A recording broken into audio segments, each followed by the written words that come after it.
दोस्तों, गौतम बुद्ध की बहुत सी शिक्षाप्रद कहानियां आपने पढ़ी होंगी। आज इस बुद्ध कहानी में सफलता के जरिए हम आपको गौतम बुद्ध की एक ऐसी कहानी के बारे में बताएंगे जो आपको जीवन में सफल होने के लिए बहुत काम आएगी। भगवान बुद्धा की इस कहानी के जरिए आप जानेंगे कि सफल होने के लिए किसी व्यक्ति का सिर्फ मेहनती होना काफी नहीं होता, बल्कि एक व्यक्ति में और भी कई ऐसे गुणों का होना जरूरी है जिनकी मदद से वो खुद को सफल बना सकता है। इस जीवन में हम सभी किसी न किसी काम में सफलता पाना चाहते हैं, लेकिन कई बार बहुत मेहनत करने के बाद भी हमें सफलता नहीं मिल पाती। ऐसा हम सभी के साथ होता है। कई बार हम असफल होने की वजह से काम को अधूरा छोड़ देते हैं और कई बार हम असफल होने के डर से किसी काम को शुरू ही नहीं कर पाते। आज की इस सफलता के लिए गौतम बुद्ध की प्रेरणादायक कहानी के जरिए आप जानेंगे कि सफलता पाने के लिए एक व्यक्ति के अंदर क्या-क्या गुण होने चाहिए।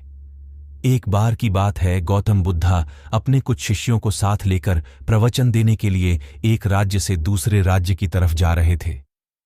सफर बहुत लंबा था, तो वो अपने साथ पहले ही खाने पीने की सभी चीजें लेकर चले। सफर के दौरान उनके एक गांव मिला जो कि पूरी तरह से खाली था। चारों तरफ सिर्फ झोपड़ियां और सूखे खेत ही थे। उसे देखकर ऐसा मालूम पड़ता कि वहां के सभी लोग पानी की कमी के चलते अपना सब कुछ छोड़कर वहां से कहीं और चले गए हैं।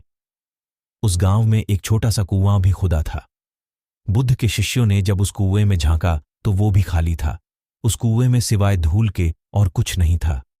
अंधेरा भी होने का था, तो गौतम बुद्ध ने अपने शिष्यों को एक रात वहीं गुजारने को कहा। अगले दिन सुबह वो सभी गांव से निकलने लगे। वो लोग जैसे ही गांव से थोड़ा बाहर निकले तो उन्होंने देखा कि एक जगह पर बहुत सारे छोटे बड़े गड्ढे खुदे हुए थे। वो थोड़ा और आगे बढ़े तो उन्होंने देखा कि वहां हर थोड़ा दूरी पर वैसे ही सैकड़ों छोटे छोटे गड्ढे खुदे हुए थे। गौतम बुद्ध भी ये सब देख रहे थे, लेकिन वो इस बारे में कुछ बोले नहीं।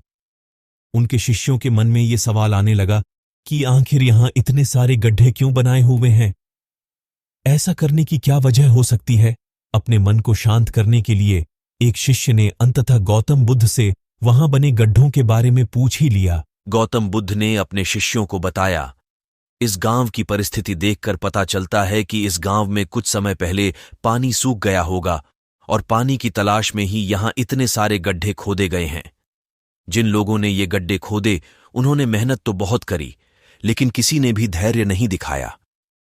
अगर उन लोगों ने धैर्य के साथ सिर्फ एक या दो जगह पर गहराई तक खोदा होता तो उन लोगों को पानी मिल जाता, लेकिन वो लोग थोड़ा थोड़ा खोदते रहे और जब पानी नहीं निकला तो दूसरी जगह खोदने लग गए। इस तरह उन्हें कहीं पर भी पानी नहीं मिला और उन्हें इस जगह को छोड़कर जाना पड़ा। इस बात को आगे बढ़ाते हुए गौतम बुद्ध ने अपने शिष्यों को समझाया कि किसी भी काम में सफल होने के लिए हमें सिर्फ मेहनत ही नहीं करनी होती, बल्कि कई बार धैर्य रखकर उस काम को करते रहना होता है। जब मेहनत से सफलता नहीं मिलती तो धैर्य काम आता है। जिस व्यक्ति के अंदर धैर्य होता है वो सफलता भी पाता है। असफल होने पर बार बार अपने कार्यों को बदलते रहना हमें सफलता से और दूर कर देता है। इसलिए किसी काम में अगर आप बहुत मेहनत करते हैं लेकिन सफल नहीं हो पाते तो थोड़ा धैर्य रखें। अगर आपका काम और लक्ष्य सही होगा तो सफलता जरूर मिलेगी। इस कहानी को पढ़कर आप ये बात तो जान ही गए होंगे कि सफल होने के लिए हमारे अंदर धैर्य होना कितना जरूरी है। जिस तरह बगुला मछली की तलाश में धैर्य के साथ खड़ा रहता है, उसी तरह हमें भी मेहनत और धैर्य के साथ अपने काम करते रहना बहुत जरूरी है। आज काम शुरू करा और 10 दिन बाद मालामाल हो गए, ऐसा बहुत कम होता है। किसी भी काम को सफल होने में समय लगता है और उस समय काम आता है हमारा धैर्य। इसलिए किसी भी काम को ये सोचकर शुरू ना करें कि आपको सब कुछ